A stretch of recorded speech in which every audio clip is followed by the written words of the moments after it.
As a matter of fact, you could give a cancer cell not one molecule of glucose. It can do everything off of glutamine because it'll just come in the back door. It'll enter Krebs cycle like at the level of glutamine to glutarate to alpha ketoglutarate, and it can just be made into everything because Krebs cycle can run backwards. It's not just, clockwise. It can run counterclockwise and become biosynthetic and rather than catabolic. Okay. So everything can run off that. That's why I think protein restriction is a valuable component of a diet for a cancer patient. You need glucose. You can't completely avoid it because your brain runs on glucose. Okay. You can't just run on ketones. I think the high fat diet, I think that's a big mistake. I would also bring up the work of Michael Lasanti. He wrote about what's called the reverse Warburg effect. And he specifically said there's a lot of cancers, they run on ketone bodies. He's got a YouTube video on that as well.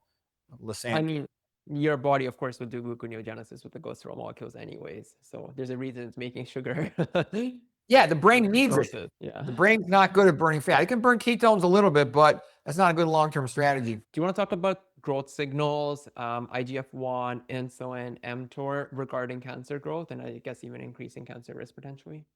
Yeah. So these are some of the things that contribute to the microenvironment of the tumor. So basically, a good nutrient sensing pathway, growth pathway is like mTOR, mammalian target of rapamycin, also called mechanistic target of rapamycin.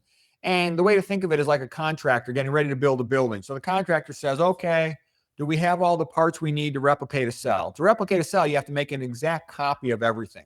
So you need all the nitrogen to make your proteins. You need a lot of lipids to make all your membranes, for example. And it tends to be rate limiting step amino acid like leucine and methionine.